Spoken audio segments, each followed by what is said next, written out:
करूया English स्पीकिंगची daily practice. आज आपण यूज टू ची वाक्य पाहणार आहोत. मी गात असे. मी गात असे. I use to sing. I use to sing. I use to sing. तो रोज व्यायाम करत असे. तो रोज व्यायाम करत असे. He used to exercise daily. He used to exercise daily. He used to exercise daily. ती पूर्वी छान नृत्य करत असे. ती पूर्वी छान नृत्य करत असे. She used to dance well. She used to dance well. She used to dance well.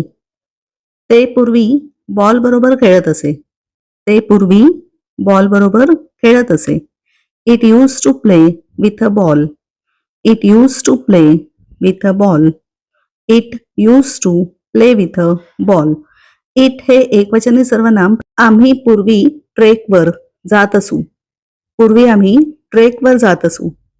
We used to go on trek. We used to go on. We used to go on trek. ते party enjoy करत असत. ते पार्टीची मजा घेत असत. They used to enjoy parties. They used to enjoy parties. They used to enjoy parties. तू पूर्वी माझ्याबरोबर वाद घालत असे किंवा तुम्ही पूर्वी माझ्याबरोबर वाद घालत असात. You use to argue with me. You use to argue with me. You use to argue with me.